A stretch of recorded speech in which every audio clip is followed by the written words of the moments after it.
Hey team, Coach Jake here. I wanted to pop into the WW app, literally, and remind you how to track your food.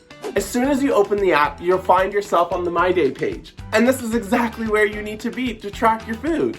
At the top of this page, it will say track food in the search bar. Once you tap on it, you can search for any food you would like to track. I'm gonna search for spaghetti. And look, cooked spaghetti showed up. But wait, I'm actually eating whole wheat spaghetti, so I'm gonna go back and get more specific with my search. And look, cooked whole wheat spaghetti popped up. Once I tap on what I want to track, it will take me to this page. Here, I can choose my serving size. I'm gonna stick with 1 cup. Then I'm gonna select what time of day I'm eating this. I'm having this for dinner, so I'm gonna select the moon and stars. And then all you have to do is hit track food. Then, when I go back to the home page and scroll down, I can see that my whole wheat spaghetti is right there, under dinner. And here's a pro tip. You can also use the blue circle with the plus sign in the bottom right corner of your app as another way to track your food.